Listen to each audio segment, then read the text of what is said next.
sa langit. No? Bakit ka? Paano ka nakatitiyak? Napakalagang alam niyan. Ano? Actually, yan ang nagko-comfort sa akin na kahit meron akong sakit, dinagdagan po yung vitamins ko. Hindi lang pangmaga, may panggabi na po ako. Kasi sabi, sir, hindi po bumababa yung BP nyo. Nami-maintain niya yung bumalik siya sa over 100. No? Dagdagan natin ng losartan sa umaga at amlodipine sa gabi. Oh. Pero bumaba naman yung dosage ko ng rosuvastatin. Dating 20 mg, ngayon 10 mg. Bumaba kasi yung aking cholesterol at saka triglyceride. No? Pero sabi ko, tapos nagbabasketball pa rin ako. Laging may nagsasabi, Pastor, dapat di ka na nagbabasketball. May kilala akong gano'n. No? Nagwa-warm up pa lang, patay na. Ang dami naman talagang nangyaring gano'n. Ano? Samboy Lim, natake, si anak ni Lucio Tan, nagwa-warm up pa lang. No? Marami kasali doon sa inter-school sa Quezon City. Oras ng laro, biglang inatake sa puso. 4 na po yung ganong cases namin. Ano, nung Friday, naglaro pa po ako dyan sa phase 2. Tay, ilang taong ka na? Tatay na. Kasi bilis mo pa rin tumakbo. Ano? So, kasi pagka hindi na ako nag-basketball, wala na akong libangan. Ano? Malibang kay na deaths. Siyempre, muna siya. Oo. Pero balik tayo doon.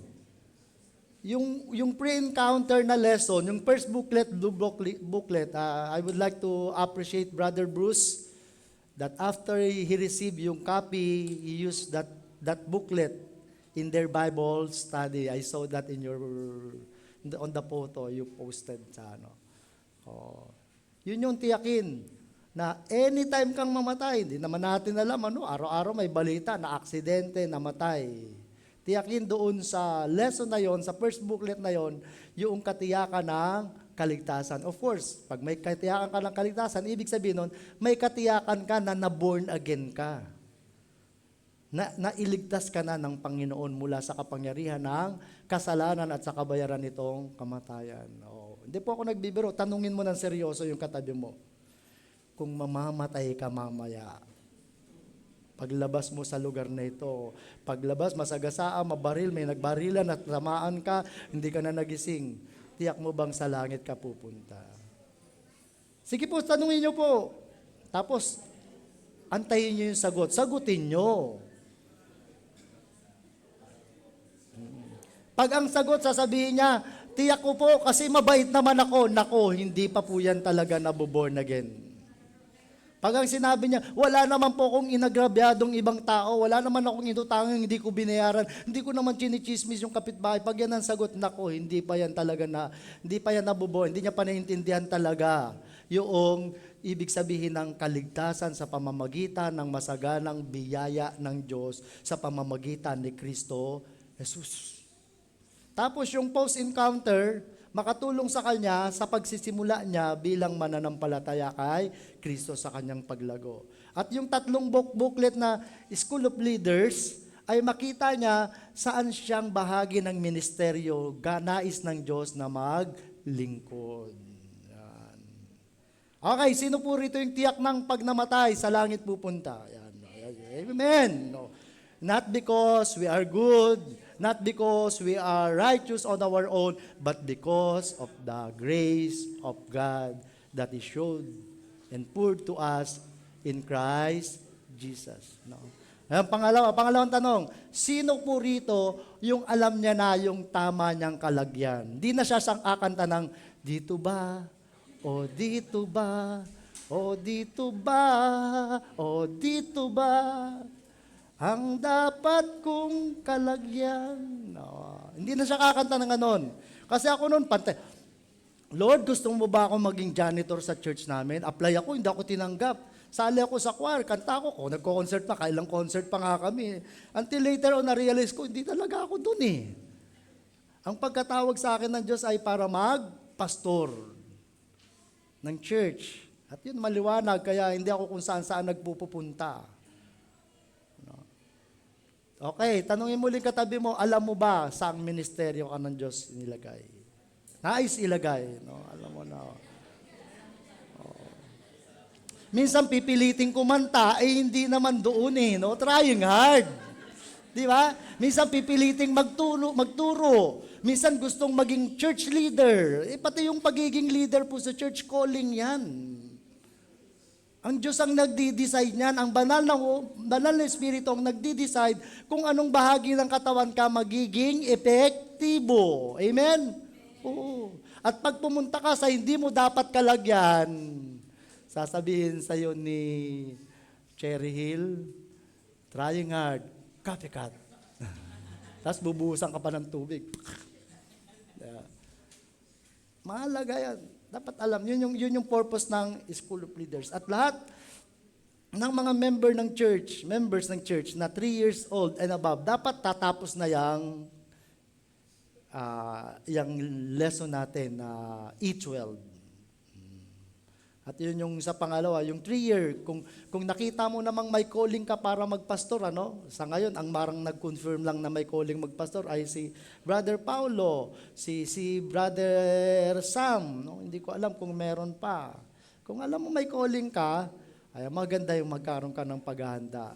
Nung Sabado, last Saturday, hindi nung Saturday, in-invite ako sa birthday, 39th birthday nung dating young people sa church na pinagpastoran ko, na naging speaker po ng youth anniversary last March. At hindi ko alam kung nakalimutan ko o nasabi niya na nun, pero nung bago siya mag-speak, sa introduction niya, sabi niya, ako raw yung kanyang spiritual father. Sa isang Bible study, nung nag-share ako doon siya, tumanggap ng 12 years old siya. At natutuwa ako noon kasi church leader na siya ngayon. Ang sabi ko nga sa kanya nung bata pa siya, dahil ang sipad sa Sunday school, laging nagkikipag-unahan sa memory verse. Pagka may BBS, laging first honor. Sabi ko sa kanya, kapag namatay ako o umalis na ako, ikaw ang papalit sa akin dito sa church natin na mag-pastor. Ako na ulang umalis sa kanya. Hindi pa siya, malit pa siya. Nag-aral siya ng college, naging CPA, kumuha ng MBA, napag-asawa rin siya ng CPA, gusto niya magturo sana sa college, yung master ng business administration, gusto niya magturo sa college, nagtayo sila ng sariling accounting firm. At nung birthday niya, in-announce ng asawa niya, instead na mag-law siya, kasi may accounting firm silang mag-asawa, pareha CPA, imbis na mag-law siya, CPA lawyer, ay hindi na lang siya mag-law, mag-i-enroll siya ng Bible school. At galak na galak ako kasi somehow yung pangarap ko sa kanya na maging pastor ay magkakaroon ng unang hakbang sa katuparan. Kasi yung pastor nila, si Pastor June Osorio, ay 6 na taon na pong nagdadialysis. Usually 5 years lang ang pagdadialysis, natitigok na.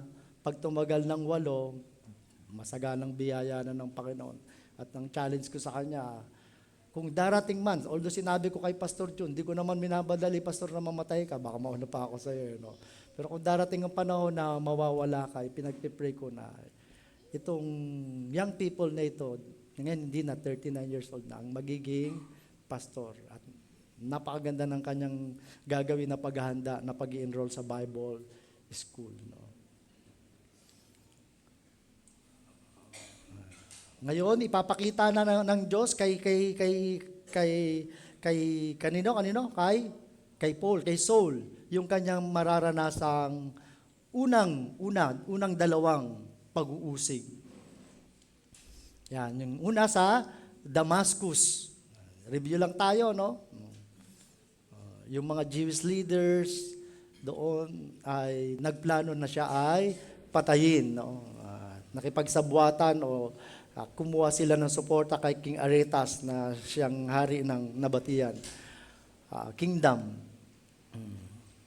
Yan nga, kapag ang Diyos ay mayroong dakilang biyaya na ipinagkaloob sa atin, madalas sinasanay niya yon sa pamamagitan ng matitinding panahon ng pagsubok. May pagsubok ang bang nararanasan sa kalusalukuyan? Sorry po Shopee yata to. Hindi ko na-off. May tanongin man katabi mo, may magsubok ka bang nararanasan sa kasalukuyan? Wala naman. You are at peace. Yan yung susunod na message. Kapag wala kang pagsubok, kasaganahan, magagandang bagay ang nangyayari sa'yo, ano naman ang dapat mong gawin? Yan yung next message nito. Series nito sa February. No? Pero pagka meron kang pagsubok na nararanasan, kagaya ko ngayon, may pagsubok sa aking health, no? Sabi ko nga, tinuturuan ako ng Diyos nito na laging maging mapagpakumbaba. Lagi ko kasi sabi na, healthy ako, malakas ako, no? Tinuturuan ako ng Diyos na sabihin nito, I can do all things through Christ who strengthens me. Yan ang malaking tinuro sa akin ng Panginoon. Hindi sa aking mga pagsisikap, although walang masama kapag inaasikaso mo ang iyong kalusugan. May mga exercise ka, may mga diet kang ginagawa, hindi masama yan. Pero una sa lahat, ang dapat mong pagkatiwalaan sa buong mong buhay, pagkatao ay walang iba ang Diyos. He has the absolute control of your life, of my life, of our lives. Amen? Oo. Nalaman yun ni Saul, tinulungan siya na makaligtas. No? Ilagay siya sa basket, inulog siya sa butas ng pader. Para hindi, kasi yung mga gustong pumatay sa kanya ay nag-aabang sa city gates. No? So, yun. At sabi ko nga, the people whom we ministered to are most often, but not always, the people whom God uses to help us in times of our great need. Nakalimutan ko, yung 3 taon. Ilang taon na natili si Kristo kasama ng mga alagad? Ilang taon? Ilang taon? Mula nung magministeryo siya, tinawagin niya yung mga alagad niya, turuan sila ilang taon niyang nakasama. 3 years. Kaya napaka-significant. Yun sa first point ko. Nakalimutan kong sabihin yon. Merong model na ginawa ang Panginoong Hesus that He spent 3 years with His apostles, disciples, lalo na yung 12 apostles, no? To prepare them sa ministry as apostles, sa missions, mga missionaries. Tapos dito, isa ditong magandang example kay Jesus din, nung tawagin niya si Peter at bumisita sila sa bahay ni Peter, nakita niya yung biyenan, mother-in-law ni Peter na may sakit. At kanya itong pinanalangin at pinagaling. Ano ang ginawa ng mother-in-law ni Peter pagkatapos niyang gumaling agad? Anong ginawa niya? Alam niyo ba yung kwento? Sa Mark, Book of Mark? Ha? Oo, pinagluto niya ng pagkain ng Panginoon at ang mga alagad. Tayo ay pinagaling spiritual ng Diyos para ihanda sa paglilingkod. Amen? Yung Ephesians 2:8, 9, madalas memorize natin yun, nakakalimutan natin yung 10. Sino nakaka-memorize ng Ephesians 2:8, 9? For by grace, you are saved. Sapagkat sa biyaya kayo ay naligtas sa pamamagitan ni Kristo. Hindi ito dahil sa inyong mga gawa upang walang pagmalaki. Sino man nakakalimutan yung verse 10, ano yon? Tayo ay likha ng Diyos upang ihanda sa paggawa ng mabuti.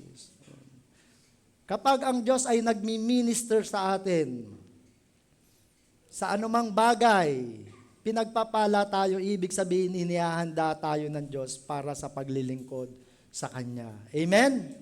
So kung ikaw ay at peace, tanungin mo katabi mo, anong ginagawa mo ngayon? Busy ka ba sa paglilingkod sa Panginoon? Kung matapos kang pagalingin ng Panginoon sa iyong spiritual na karamdaman, iligtas, saan ka ngayon abala? At yan ang makikita natin sa buhay ni Pablo. Matapos siyang pagalingin ng Panginoon sa kanyang kabulagan, spiritual at physical, ay agad siyang naglingkod sa Panginoon. Ngayon naman, yung una, ano yun? Yung persecution, naranasan niya sa Damascus. Ngayon naman, yung pangalawa ay yung persecution na mararanasan niya sa Jerusalem.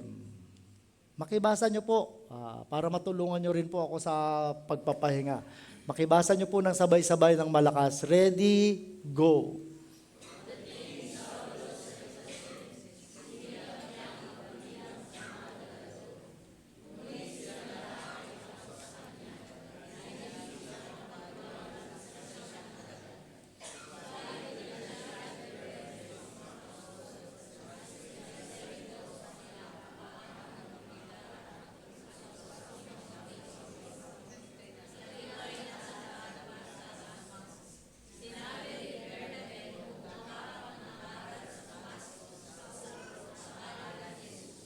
Second slide po.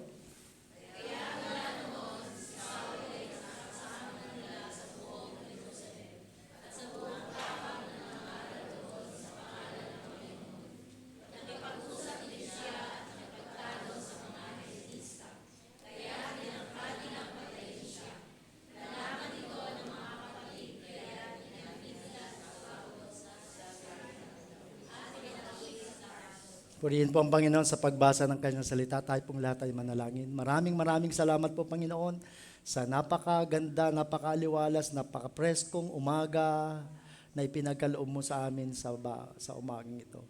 Salamat po sa pagising, sa kalakasan at kalusugan na patuloy naming nararanasan na nagmumula sa iyo, Panginoon. Salamat sa kalayaan ng pagsamba na nararanasan namin sa aming lugar, na hindi nararanasan ng maraming Kristiyano sa iba't ibang dako ng mundo, kung saan mayroon nararanasan silang matinding pag-uusig mula sa mga taong kaiba ang pananampalataya sa kanila, at higit sa lahat mula sa mga taong hindi nananalig sa aming Panginoong Jesucristo, ang iyong bugtong na anak na siyang isinugong maging tagapagligtas ng sangkatauhan. Panginoon, salamat po sa kalayaan na nararanasan namin sa umagang ito, na na-enjoy namin sa umagang ito. Kalayaan na magbasa at mag-aral ng iyong salita at magtipon bilang mga alagad mo. O Diyos, ang kalayaan ito, ang pribilehiyong ito na nararanasan namin na ay pinagkakalob mo sa amin, ay hindi po mawalang kabuluhan sa umagang ito. Maging totoo, Panginoon, sa aming mga puso at isipan ang pagsamba namin sa iyo sa umagang ito. At bigyan mo po kami, Panginoon, sa pamamagitan ng banal na Espiritu ng isang pusong nais matuto, nais magpaturo mula sa iyong salita, Panginoon. Alisin mo po ang anumang pangangatwiran na hindi kalugod-lugod sa iyo at naayon sa iyong salita, sa iyong prinsipyo, na maaring nasa aming isipan at nasa aming mga puso. At palitan mo po, Panginoon, ito ng mga katotohanan na nagmumula sa iyong salita, na siya namin magiging patnubay sa aming buhay, paglabas sa lugar na ito ng aming bahay panambahan. Panginoon, patawarin mo po kami sa anumang karumihan, kasalanan na maaring maging hadlang upang mapagpala kaming lubos ng iyong salita na aming maririnig at pagbubulayan sa umagang ito. Pagpalain mo po, Panginoon, ang iyong salita, pagpalain mo ang iyong tagapagsalita, pagpalain mo ang lahat ng makikinig ng iyong salita, upang nang sa ganon mapagpala namin ang iyong dakilang pangalan sa pamamagitan ng aming buhay na masunurin sa iyong dakilang kalooban. Ito pong aming dalangin sa pangalan ni Jesus. Amen. And when he had come to Jerusalem, no? Sabi nga doon sa Galatians, and after 3 years, I went to Jerusalem. May dalawang teorya yan eh.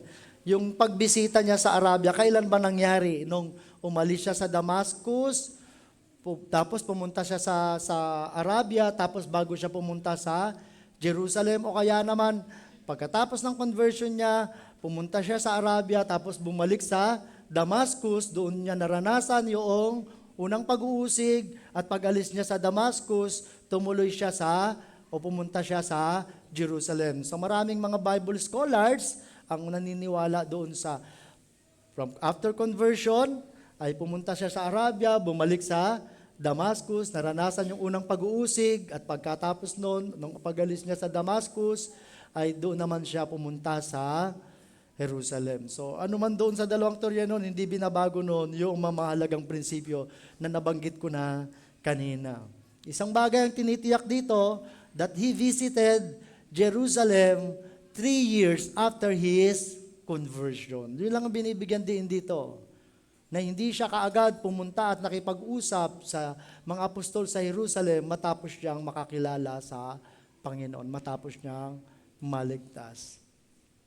At diyan makikita natin, short visit lang ang nangyari sa kanya sa Jerusalem. Hindi kagaya sa Damascus na medyo nagtagal siya. Sa Jerusalem, ilang araw lang siya nag-stay? 15 days. And within these 15 days, he will experience again a severe persecution. Sa 15 araw lang siyang nagpunta. Actually, siguro gusto niya pang magtagal, pero dahil sa matinding pag-uusig na naranasan niya, kailangan niya na kagad umalis sa Jerusalem. At nag-stay lang siya ng 15 days. No? Naalala ko tuloy, gusto ko pa mag-stay sa Singapore nung pinabisita ako ni Pastor Ray. Kaya lang nag-message si Nadet. Sabi niya, pinipersecute ako dito, wala akong kakampi, umuwi ka na. Napauwi tuloy ako ng 15 days. No. Sinabihan ako ng bruha. Kristiyano yung nagsabi noon. Oo, bruha daw siya. Ganda-ganda ng misis ko, sinabihan ng bruha. At ang sinabi niya, pag uwi ko, sana daw bumagsak ang aking eroplano at mamatay ako sa plane crash. Ang bait, no, Kristiyano? Kristiyano daw siya. Oh, sana nga. Oh. Sana na born again na talaga siya. Okay. So nung bumalik siya, by the way, nung bumalik siya sa Jerusalem, hindi naging madali ito. There was a period, Paul met with difficulties. Nakaranas siya ng mga kahirapan sa Jerusalem. Although napakaiksi ng pag-stay niya ron, nakaranas siya ng mga paghihirap. The first time he went there, when he returned to Jerusalem, he could not rejoin his former Jewish associates. Hindi na siya makasama doon sa mga kasama niyang mga Pariseo, mga Jewish leaders. He was abandoned by them. Tinalikdan na siya at sila yung magpe-persecute ng matindi sa kanila. At yung mga Kristiyano naman, ayaw siyang tanggapin. No? Walang sana. Sa isip-isip ni Paul, sana ako pupunta. Yung mga dati kong kasama, ayaw na akong kasama. Inabandon na ako. At yung mga dapat bago kong kasama, ayaw naman akong tanggapin. No? Kumanta siguro si Paul ng dito ba o dito ba. No? Ano kayang kinanta niya? Ako'y laging sawi. Kung ikaw yung nasa kalagayan mo, parang feeling mo you're alone.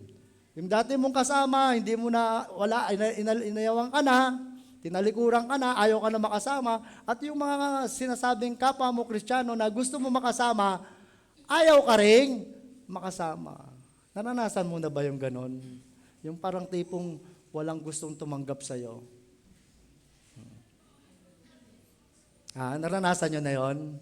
Yung parang tipong walang kakampi. Lahat kaaway mo. Oh. Pati yung dapat inaasahan mong kakampi mo, kakampihan ka, kaaway pa rin ng turing sa'yo. Naranasan mo na ba yon?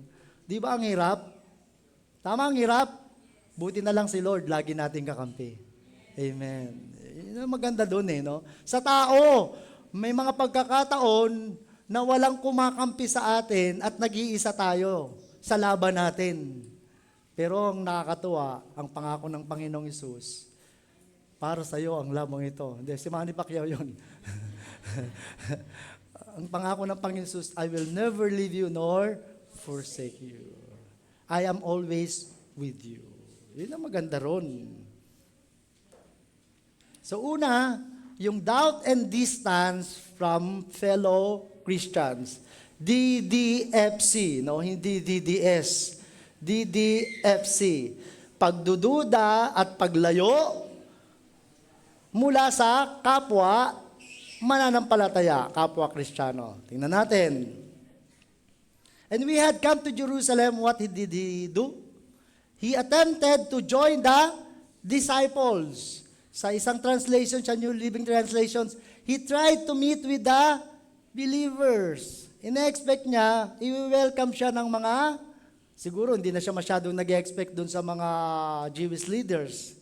Dahil nabalitaan na nila yung ginawa ni Paul sa Damascus, yung nangyari kay Paul. No? Pero ang ina-expect niya, meron siyang grand entrance, grand welcome sa mga fellow Christians. Pero anong ginawa ng mga Kristiyano sa Jerusalem? And they were all afraid of him. Natatakot sila kay Pablo. For they did not believe he was a disciple. Sa isang translation, they did not believe he had truly become a believer. Hindi talaga siya totoong naging mananampalataya, hindi siya na born again. Sa mas mababaw pang translations sa The Living Bible, they thought he was faking. May fake news, no? Namimeke lang to si Pablo, no? Si Saul. So when Saul came to Jerusalem, he tried to join himself to the disciples kasi sabi niya, kaisa nyo na ako ay alagad din ni Kristo. Wherever we went, he acknowledged himself as belonging to the despised and persecuted people. Saan man siya pumunta, ay lagi niyang sinasabi at ipinapakilala ang kanyang sarili na siya ay kasama na ng mga taong kinamumuhian, kasama na kaisa na ng mga taong kinamumuhian at inuusig ng mga tao, lalo na ng mga kapwa niya, Hudyo. Para kang trying hard, ano? Uy, born again ako, please, maniwala ka naman, born again ako. Ganun. Na born again na ako. Siguro ganun ang pinagagagawa ni Pablo, no? Kasama nyo na ako, kabilang nyo na ako sa the way, sa daan. Kung si Christian pa yun, sasabihin ni Christian, ayaw nilang maniwala. Ano? No?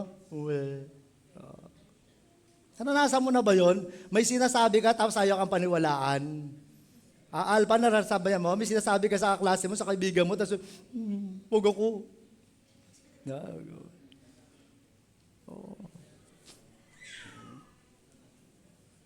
Ganun yung naranasan niya. At natakot sa kanila, sa kanya yung mga mananampalataya na nanatili doon. Ano? So, but the disciples look on him as a stranger. Ang tingin sa kanya pa rin ay banyaga. Hindi ka isa, hindi ka bilang, hindi ka parehas. Shutting the door against him. No? Pag kakatok siya, kapatid. Anong kapatid? Hindi kita kapatid. Wala akong kapatid. Pumupunta siya sa mga tahanan. They were afraid of him. The disciples believed not that Paul was a disciple, but that he was only pretending. Nagkukunwari lang siya na alagad. That he came among them as a spy or informer. Nag-i-spy lang ito, kaya nga faking, ano? The few Christians, yung mga kaunting nananatili na mga Kristiyano sa Jerusalem, kasi nga nagkalat na sila, they were scattered because of the severe persecution, na ginawa na rin ito, pinangunahan ni Pablo. Yung mga few Christians na nanatili sa Jerusalem, sa city, suspected that his profession is faith might be merely a front, no? Yung pinaghihinalaan nila, yung sasabi ng kapatid na ako sa pananampalataya, ako ay lagad ni Kristo, ay paraan lang to further his persecution of the church. Di ba ganun naman yung mga yung mga may gustong hulihing drug addict, mga drug lord o gambling lord, nagkukunwari, di ba, nag-i-spy. At yun ang iniisip nila. Nagkukunwari lang ito, pero ang totoo nito, gusto niya lang ma-infiltrate kasi that time, medyo underground na yung Christian movement sa Jerusalem. Patago na yung kanilang pagtitipon at pagsamba. At gusto lang nito na ma-infiltrate sila, makita sila, makilala kung sino talaga yung mga Kristiyano, at alam niya na kung sino ang ipapahuli at ipapadakip at ipapapatay. Ganun ang naranasan niya. Naranasan mo na ba yon? Yung alam mo sa sarili mo, totoo yung sinasabi mo, pero ayaw pa rin paniwalaan. Naranasan mo na ba yon? Ha? Naranasan mo na ba yun, Rian? Sabihin mo kay Naris na, ikaw lang naman talaga ang mahal ko, wala nang iba. Sabi ng kanta mo, number one and the only one. No, sabi ko kay Nadet, the only one. Kasi walang number two, number one and the only one. Tapos ayaw pa rin paniwalaan, bakit ganyan ang amoy mo? No. Nasaan mo na ba yun? Yung pinipilit mong kumbinsihin yung isang tao, dahil alam mo, totoo naman ang sinasabi mo, pero hindi pa rin naniwala o maniwala. Parang sisi, may naalala ka yata kay brother, na pinagdududahan mo ba na mahal ka ni brother Dudy dati? Tapos nagdududa ka, mahal na mahal ba talaga? Ang hirap nung ganung bagay. Oh. Anong lesson ito? No, tingnan natin muna. No? Sabi ng Panginoong Hesus, nung kasama niya pa yung mga alagad, "Behold, I am sending you out as a sheep in the midst of wolves. Sinusugo kayong mga tupa sa gitna ng mga lobo. So, be wise as a serpent and innocent as doves." So, sa part naman ng mga Christians noon, hindi natin sila masisisi. Marahil sila ay nag-iingat din. Dahil lang mismo ang Panginoong Hesus ang nagturo na maging matalino kayong gaya ng mga ahas. Huwag kayong madaling magpa-bola. Yun ang sinasabi sa kadyan. Pero sa kabilang banda naman, maging inosente naman kayo sa mga bagay na dapat at totoo at tama. The disciple of Christ need to be cautious. Ang mga alagad ng Panginoong Hesus, ang mga lingkod ng Panginoong Hesus ay dapat na maging maingat as to whom they admit into their fellowship. They need the wisdom of the serpent to keep a happy medium between the extremes of suspicion on the one hand and gullibility on the other. Anong sinasabi dyan? Anong tinuturo ng verse? Bilang mga Kristiyano, maging matalino, magkaroon tayo ng spirit of discernment. Maging maingat tayo. Sino yung dapat tanggapin sa fellowship? Dahil marami mo po talaga namimeke. Mayroong masamang motibo na pag-aralan na natin yan noong simula pa. Dapat maging instrumenta tayo, sa gitna tayo nung, yung extreme kasi, yung isa, madaling mapaniwala. Yung isa naman, tamang hinala. Parang nagsasyabu, no? Tamang hinala lagi. No? May nag-message sa inyo. Huy, naalala ko, siguro mangungutang yan, no? Tamang hinala, no? Huy, naalala ko, kinabahan ka agad kayo, no? Sabi ni Nadet, baka hindi naman, baka may gusto lang sabihin. Huy, kamakailan lang, parang may, naku, yun na, nag-message, kinabahan ako. Baka hindi naman, basahin mo na, no? Dapat nasa gitna lang tayo. Kailangan tayong maging matalino, kagaya ng ahas. Para nasa gitna tayo. Maging kasangkapan tayo sa gitna. Pangit naman kasi yung madali tayong maniwala. Dahil marami naman sa panahon natin marami na sa panahon natin ang mga manluloko. Pero sa kabila naman, pangit naman yung sobrang maghinala o puro hinala na wala ka ng tiwala sa kapwa. Dapat nasa gitna ka. Pero ang ganda nung sinabi nung author ng The New Matthew Commentary, no? Yet, sabi niya, it seems to me that it's safer to err on the side of charity. Mas mabuti nang magkamali ka sa bahagi ng pag-ibig sa kapwa kaysa doon sa sobrang paghihinala.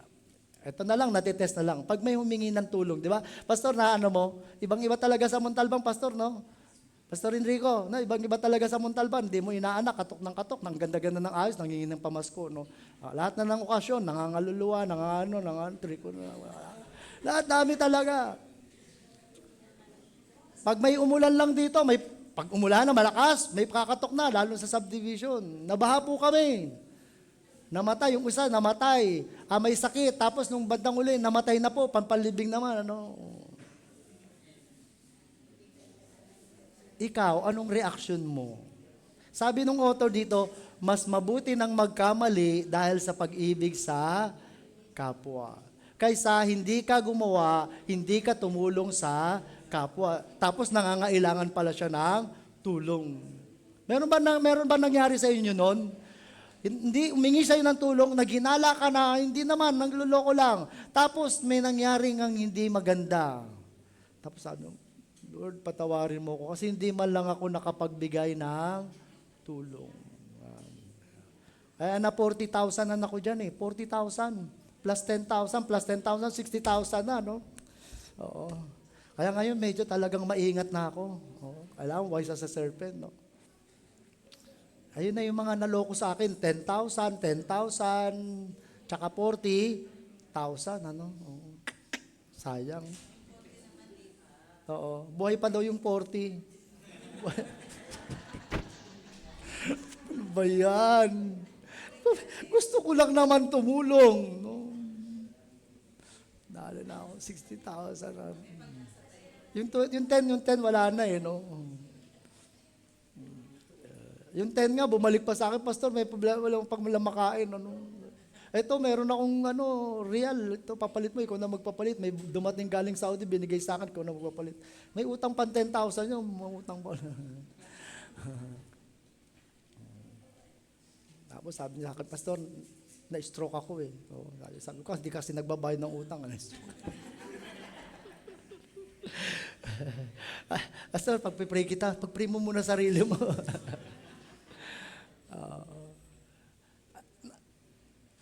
May mga sitwasyon ganyan tayo. Magdidesisyon tayo. Paiiralin ba natin ang pag-iingat o paiiralan natin ang pagkaawa at pagmamahal? Pero sabi nga, mas mabuti na yung nagkamali ka dahil sa pag-ibig sa kapwa. Dahil kung niloko ka ng kapwa mo, pero maayos ang motibo mo sa ginawa mong pagtulong sa kanya, it is his or her fault. Sabi nga ni music, problema mo yun. Hindi ko yung problema. No? Siya ang may problema na noon. Ang Diyos ang bahala sa kanya. Sa kanyang ginagawang panluloko. Tanungin mo yung katabi mo, saan extreme ka? Sa madaling maniwala o sa madaling maniwala at magtiwala o sa tamang hinala? Dapat sa gitna lang. Amen? O, kawawa naman si Pablo, di ba? Dahil sa tamang hinala, ayan, parang feeling niya nag-iisa 15 days. Buti na lang! Yun ang good news. Buti na lang!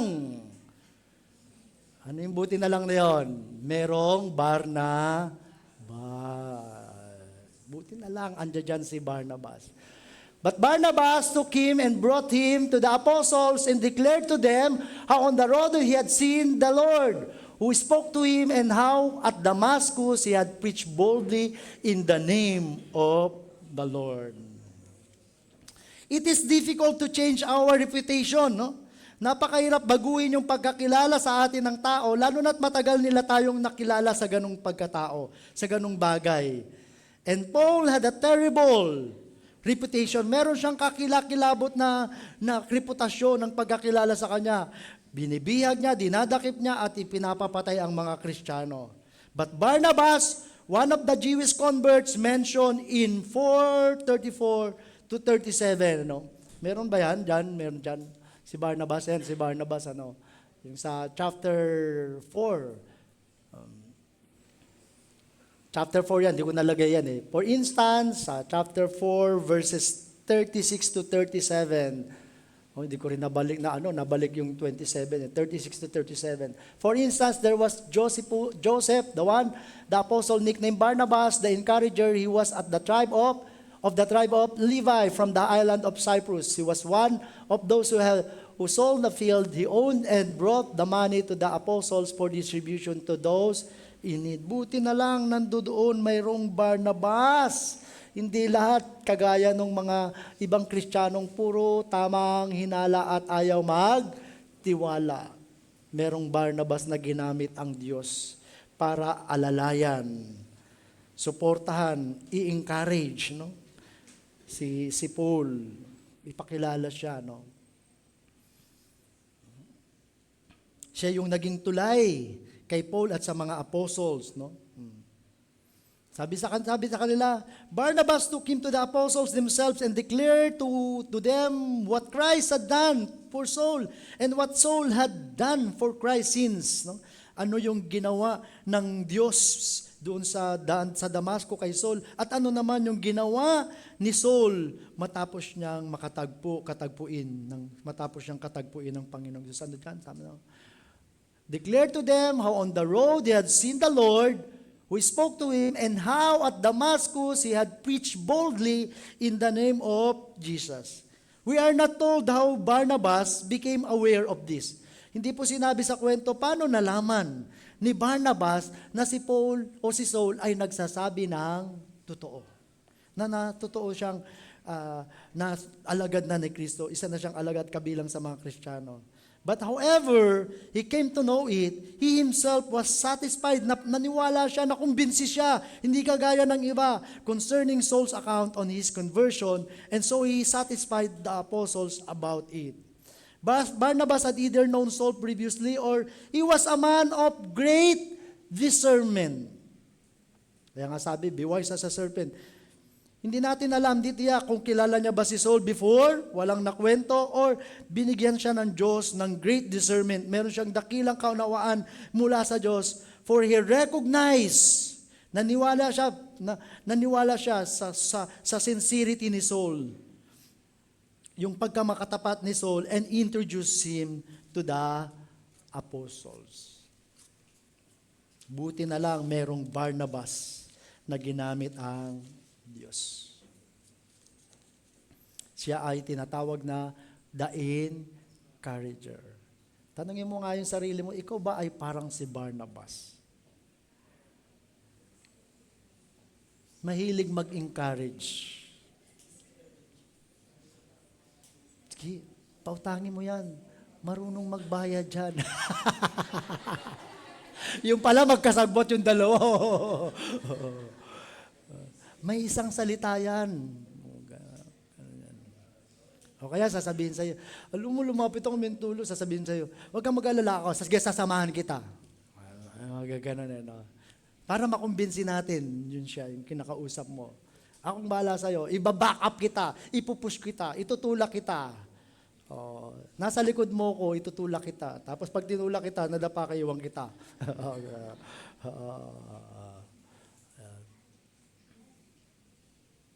So, ang na-meet niya roon ay ang kinausap niya roon ay sino? Si Peter.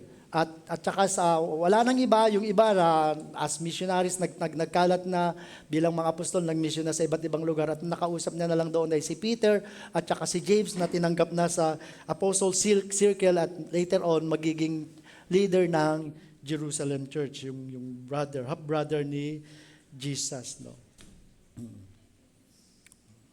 So yun lang sila yung nakausap base sa Galatians. So Paul met only Peter and James. Inintroduce siya ni si Paul ni Barnabas sa kanila kay Peter and kay James. So anong nangyari? Dahil mayroong bumakap, then they accepted him. Nakakatawa, di ba? Nakakatawa.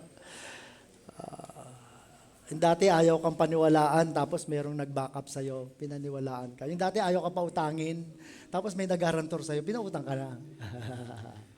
Yun, ang nadali ko sa 40,000, nag-garantor ako.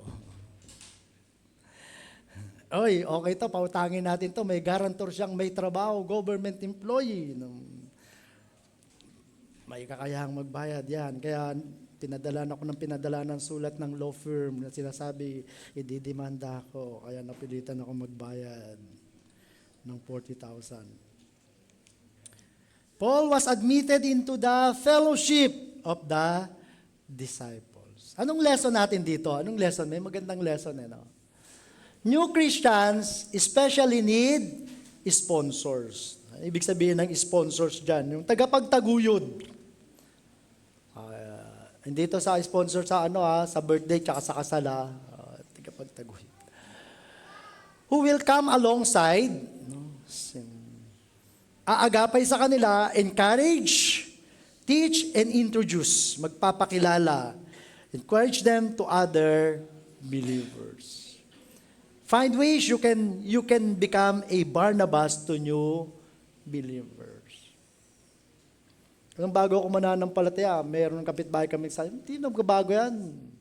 Pag ang baboy talaga.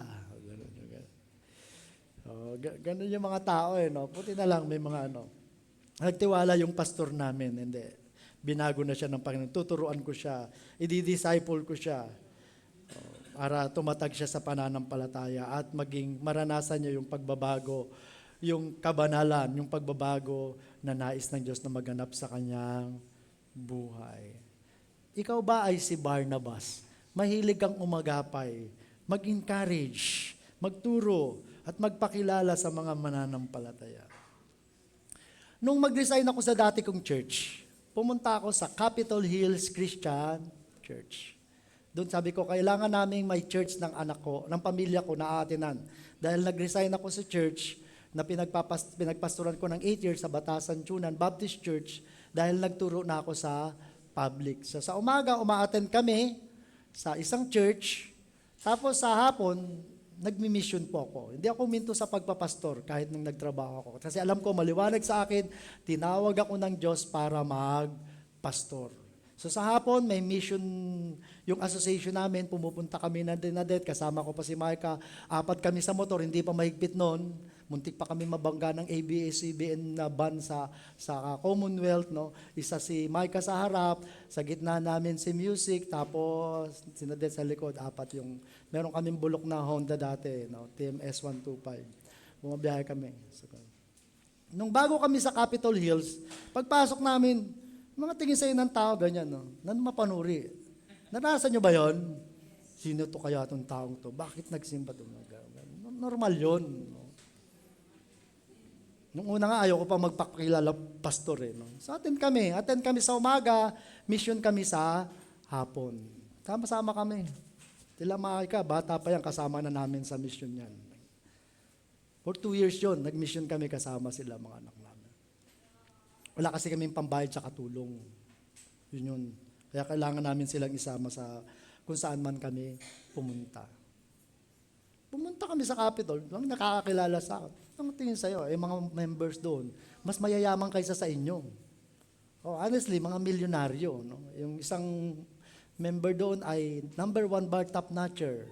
Dating gabinete ni Diosdado Macapagal. Yung isa presidente ng malaking steel company. Yung isa ay may-ari ng plantasyon ng gulong, ng goma sa Mindanao. Puro sila mayayaman. Sino to? Mukha pa naman tirador to.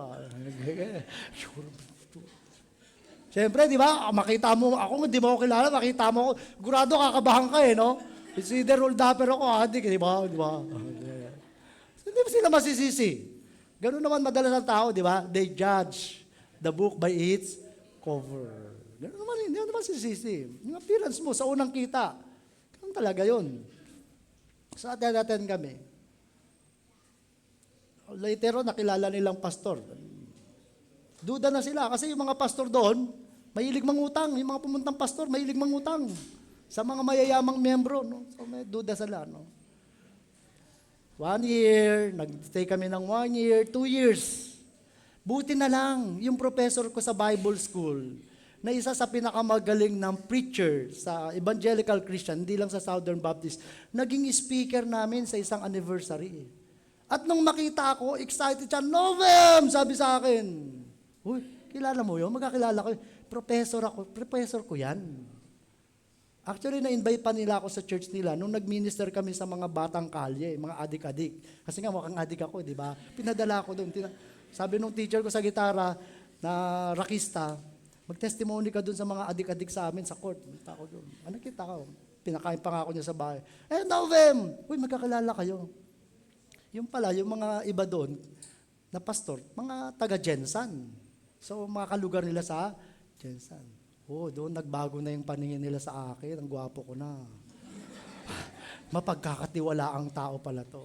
So, nung 3rd year ko, ginawa na nila akong deacon. Naging member na ako ng deacon. Deacon ako nag-start. Pastor ako dati, tapos deacon. Deacon. May mas mataas pa kasi mga board of directors. Ganun sa iba. No? Deacon. Hindi demon deacon. Hindi demon. Deacon. Agi ko lang. Tapos, after 2 years, kita na nila, meron akong gift sa pagsasalita. Sabi niya, ipopropose natin, magkakaroon tayo ng evening worship, Tagalog. Kasi English, mayayaman English. Hindi ako pwede sa pangmaga, English. Hindi ako makapag-English. Kailangan may babasahin ako. Hindi ako spontaneous pag English. Babasahin ko yung manuscript ko. English yung manuscript ko. Marunong naman ako. Pero babasahin ko lang to. Hindi ko mababasa ng diretso, masasabi ng diretso. Magbo-open tayo ng evening worship Tagalog. Ikaw ang preacher. Ikaw ang pastor. So for 4 years, naging preacher ako, dumami yung morning worship, ng evening worship, na kasing dami ng morning worship. Na-threaten naman sila, baka mag-revolution to, kalahati ng church, mawawala. Yung iba gusto na attend din kayo, morning tsaka evening, dalawa na. Pagod na ako, kaya nag-resign na ako kasi dito na kami nakatira sa Montalban. Tapos mula alas 8 ng umaga hanggang alas 8 ng gabi, mag-stay kami ron. Napagod talaga, kakapagod. Tas Lunes, papasok pa ako magturo. Kaya nag-resign ako at nag-pray ako na dito magsimula na church. Buti na lang may nagpakilala. Dito na kami sa Montalban. Sabi ko, kailangan mayroon tayong church na mapag-atinan dito. Habang pinagpipray natin kung saan tayo magsisimula ng church. Attend kami sa FCF. Mother church natin. Ganyan na naman yung tingin sa akin. Siyempre, yung mukha ko naman no? Sino ba hindi maghahinala sa mukha ko, di ba? Buti na lang, yung youth pastor ko, naging presidente ng CBAP, Conservative Baptist, ay naging speaker at kakalasan niya, paano mo nakilala yan? Sabi sa akin ng isang leader doon. Youth pastor ko yan eh. Paborito nga ako nung napangasawa niyan eh. Cute na cute sa akin nung bata ako. Lagi nga ako sa bahay nila. No? Tapos doon na yan, Pastor, nag-a-apply ka ba ng pagpapastor sa ECF? Tinanong na ako, mag-a-apply daw ba ako sa Mother FCF, sa Mother Church? Ay hindi po. Mag-start po kami ng church. Di ba? Nagets nyo ba ibig ko sabihin? May mga pagkakataon kailangan natin ng Barnabas, yung mag-introduce. Pastor Enrico, akala mo ba nagtiwala ako kagad sa'yo porque gwapo ka? Mukhang nerd ka, matalino ka, naka-sunglass, hindi. Nung malaman kong graduate siya ng Manila Theological, mukha lang ako walang alam, pero mapag-observe ako. Yung kapitbahay ko, Manila Theological. Yung dati naming teacher sa kindergarten na inaanak ko sa kasal, taga MTC. Yung teacher ko sa Batasan, na values teacher, taga MTC, pinagtatanong ko sila, Pastor, pinagtanong kita. Makakala mo, tinanggap kita kagad. Huwag kang assuming, Pastor. Tamang hinala rin ako. Sabi ni Jasmine, si Pastora Jas, ay, okay yun si Kuya Rico. Kuya Rico pa nga tawag sa'yo, no? Mas matanda ka yata doon, Pastor, no? Pati yung nanak. Okay. Doon ko siya sinimulang pagtulan. Kaya bakit siya naging regular preacher? Pero may nauna sa iyo dito, Pastor. Ay, sabi ko, Southern, pares tayo ng pinanggalingan denomination. Tapos may sumunod sa kanyang kakilala niyang pastor. Sabi niya, Pastor, okay yan. Bisaya, ay Samar, kababayan ko. Okay yan, yung isang pastor. Hindi pala okay. Muntik maggawa ng gulo dito sa ECF. No? Hindi okay. No? Pero tinanggap ko kasi merong back up. May mga ganong pagkakataon, kailangan ng mga taong magpapakilala sa atin. Tutulong, lalo na hindi tayo kakilala. Kukumbinsi. At yun yung ginawa ni Barnabas. At sana, may mga pagkatiyak naman tayo sa mabuting pagkatao ng kapwa natin. Introduce natin sila. Maging encourager tayo. Isa pa pala doon, mabilis na naman yun. Isa pala. Isang illustration ko rito. May mga pagkakataong humihingi sa akin ng pastor's recommendation. Alam niyo ba yun? Pag magta-apply ng trabaho, pagka mag-aaral sa seminary, at Sister Jopi tagagawa, mag-apply sa trabaho, no? Minsan meron doon yung tinatawag sa PDS. Sino ba yung nagsabi sa akin noon? Si Carla yata. Pastor, pwede ba kitang gawing character reference? Tama ba yun, Sister Carla? Sa Sister Carla sa kabila. Yung PDS namin, personal data sheet. Sa gobyerno, may reference tayo. No? Dati ako nagtrabaho, tapos nag-apply ako sa isa, nilagay ko reference ko. Siguro tinawagan yung reference ko roon. Nilagay ko pa naman, yung secretary, tinawagan. Siguro sabi sa kanya, nag-apply akong janitor, nag-apply akong messenger, nag-apply akong ano-anong pinag-applyan ko. Hindi ako tinanggap. Tinawagan siguro yung referee, sabi niya, ay, umatanggapin yan, salbahe yan. Salbahe kasi ako dati, nung unang trabaho ko, as janitor, nag-janitor ako, tapos messenger eh. Pag inutusan ako na magugas ng pinggan ng sekretary, ba't mo ko pinagugas ng hindi naman kasama sa job description ka? Inuumpog ko yung plato sa gilid para mabungi yung gilid, para hindi na ako pag-usaw. Tapos last day ko, sabi niya, pumasok ka, bayad na yung last day mo ha. Hindi na ako pumasok. Kaya siguro nung nag-apply akong janitor messenger, sabi, inamin ko naman. Ngayon mahilig din ako. Merong young people sa church, youth pastor namin, nirecommend ko sa ibang organization, nakilala sa organization, naging worker ng CSM, yung gumagawa ng Sunday School, ng VBS materials. Tapos bigla ko nabalitaan, wala na siya. At nakadispal ko ng 100,000 pera. Napakamot ako ng ulo. Sabi ko, ako po naman nagrekomenda rito. Kaya medyo maingat na rin ako eh. Hindi ko alam saan niya dinala. Buti hindi siya pinakulong. Hindi ko alam kung paano niya nabayaran. Meron namang isa, nirekomenda ko. Nagtrabaho sa water station. Kinarnap naman yung service, yung pan-deliver. Sabi ko, yung people namin.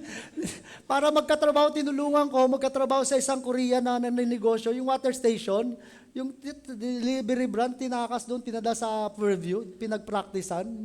Tapos, kinabukasan, hindi pa sinusole, magdadeliver. Tapos, yung isa naman, nirecommend ko rin maging missionary sa Samar. Tinanan yung minor de edad.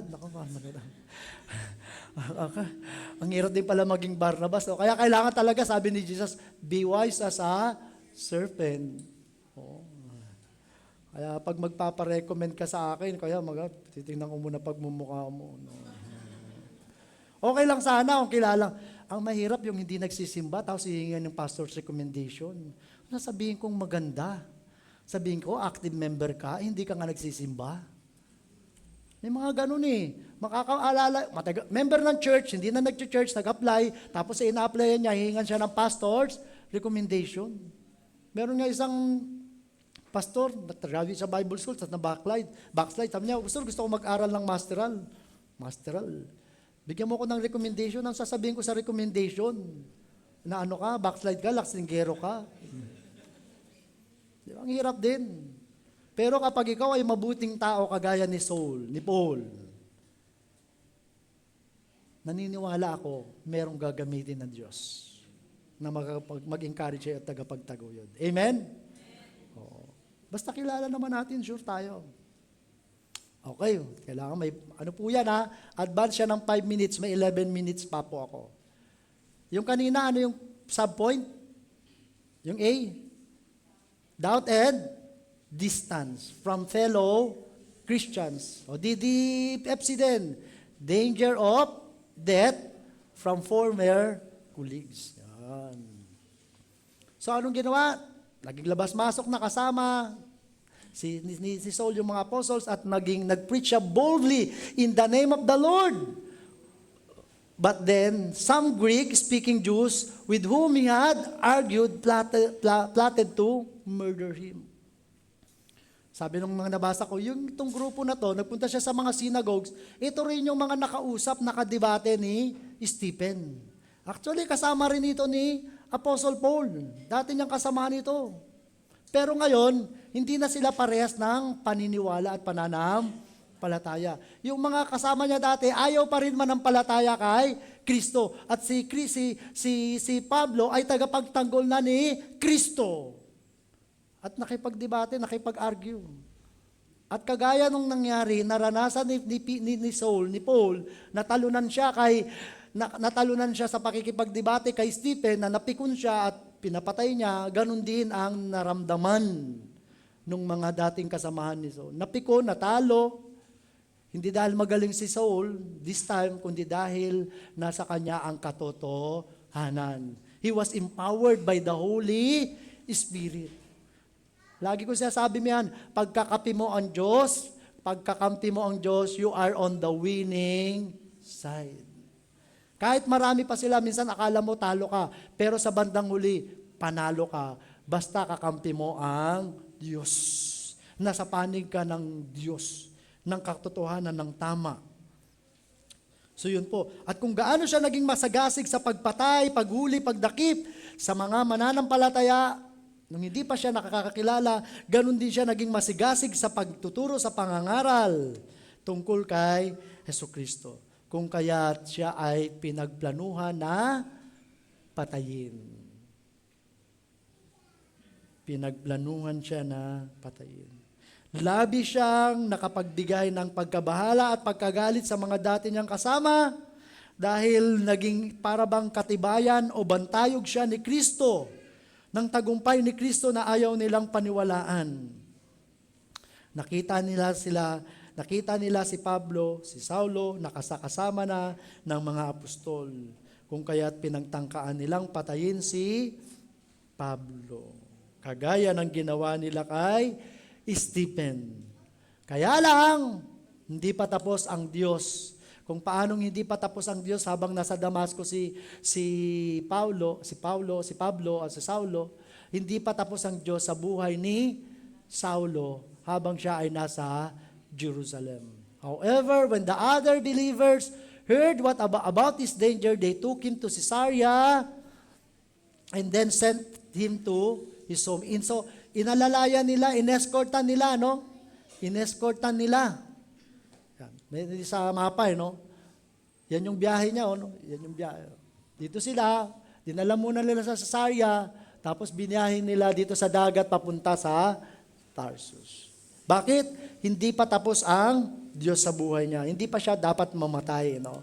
Actually, sa Acts chapter 22, sa kanyang testimony, habang pinagtatanggol sa niya ang kanyang sarili, sabi niya, after I returned to Jerusalem, I was praying in the temple and fell into a trance. I saw a vision of Jesus saying for me, hurry, leave Jerusalem, for the people here won't accept your testimony about me. But Lord, I argued, but hindi sila maniniwala sa akin, sa aking patotoo. There's certainly that in every synagogue I imprison and beat those who believe in you. And I was in complete agreement with your witness Stephen was killed. When your witness Stephen was killed, I stood by and kept the coats they took off when they stoned him. But the Lord said to me, go, for I will send you far away to the Gentiles. Binigyan din siya ng babala sa vision ng Panginoong Jesus. Bakit hindi nila ako paniniwalaan at yung testimony ko, no?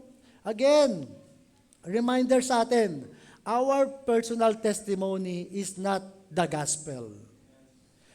Only the gospel can convict and can convert and can bring new life sa buhay ng isang tao. Yes, nagiging makulay yung pag-share natin ng gospel kapag gagamit tayo ng testimony, but still, your testimony is not the gospel. Hindi yan yung ebanghelyo.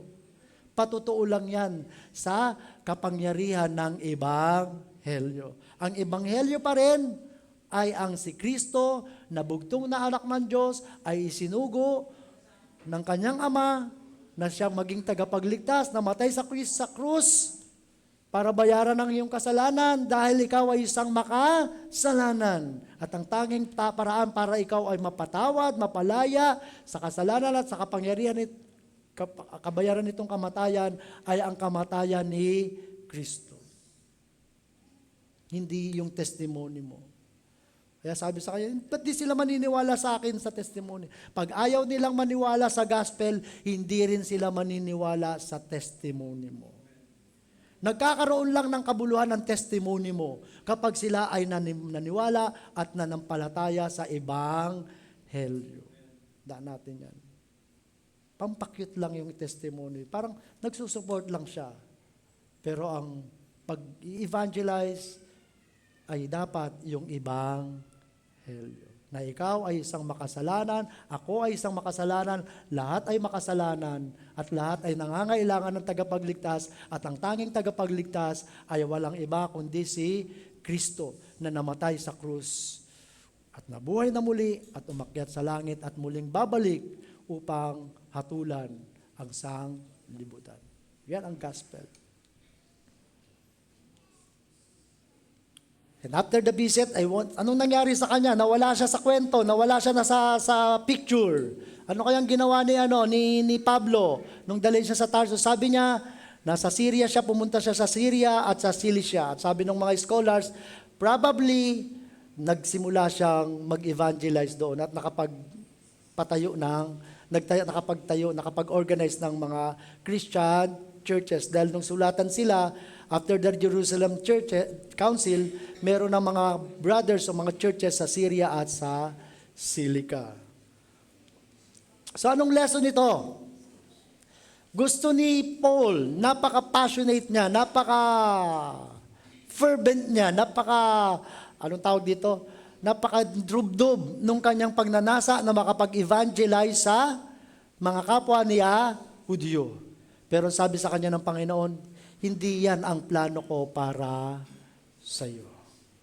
Kailangan mong umalis dahil dadalhin kita sa malayong lugar upang magmisyon sa mga hintil.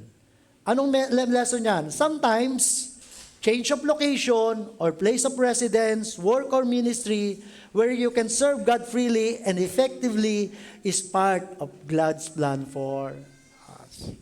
Pag naalala ko yung ginawang pang-aapi sa akin dun sa unang church, nakakalungkot.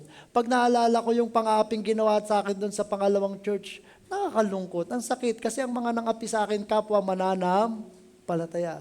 Pero as I go back at tinignan ko yung nangyayari ngayon, sabi ko, lahat pala yun, Lord, bahagi ng iyong plano.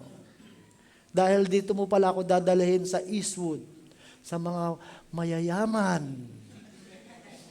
Kasi puri squatter yung mga nagsimulang churches. No? Sa Capitol, hindi ako inapi doon. No? Actually, sa Capitol, naging mabait sa akin doon. Umattend lang ako ng church, bibigyan ako ng allowance. No? Wala akong gagawin, attend lang ako. Malayo lang, nalayuan ako.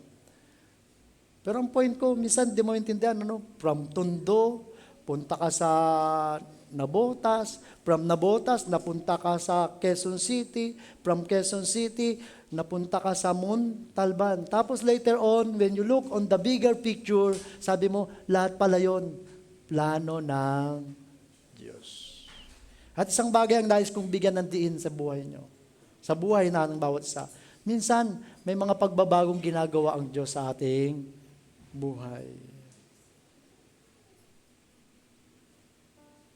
Iyon ay para sa kabutihan mo.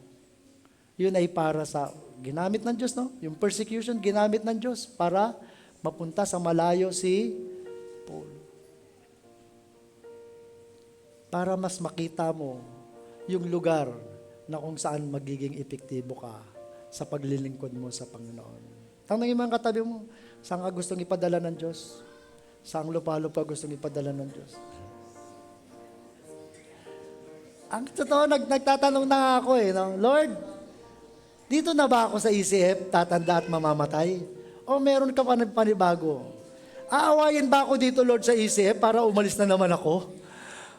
Dahil yung pag-alis ko, bahagi pala ng plano mo dahil meron kang mas mabuting bagay na gustong ipagawa sa akin. Hindi ko alam. Pero ang maganda doon, lagi tayong nakahandang sumunod. Amen? Sa mga pagbabago na ipinahintulot, mga pangyayari na ipinahintulot sa atin ng Diyos, dapat makita natin ang mabuting kalooban ng Diyos, ang nais niyang mangyari at dapat lagi tayong handang sumunod. Niling ko ang lahat na tumayo para awitin natin ito. And as we sing this hymn,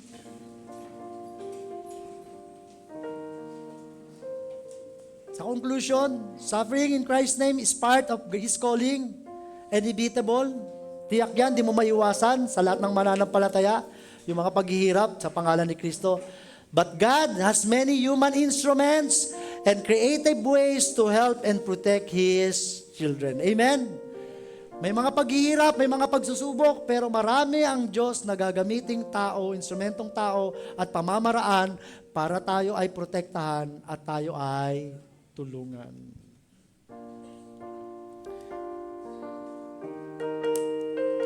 Tandaan natin, kapag ang Diyos ay dinadala tayo sa ibang lugar,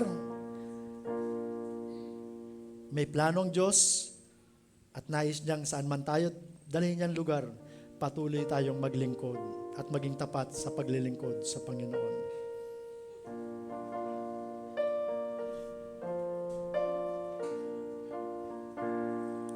Ang nagpapahayag ng tungkol kay Kristo ay may gantimpala na matatamo. Sa mundong ibabaw, uusigin tayo, siya'y sumasa atin, huwag manlulumo. Ating kakamtan, ang saganang bunga ng pagpapagal. O anong galak, pag natipon na tayong mga ligtas. Huwag manghihinawang maglingkod kay Kristo, iwaksi ang takot at pangamba mo. Lahat ng tao at ang gantimpala niya'y natatamo. Ating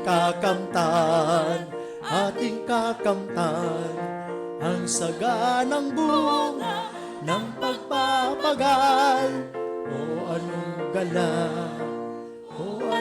galak, pag natipon na tayong mga ligtas. Sa ginhawa tira, ating ipangaral, kaligtasang dulot ng Diyos na banal. Ang hirap at pagod ay malilimutan pag si Kristo'y atin nang napagmasdan. Ating kakamtan, ang saganang bunga ng pagpapagal. O anong galak,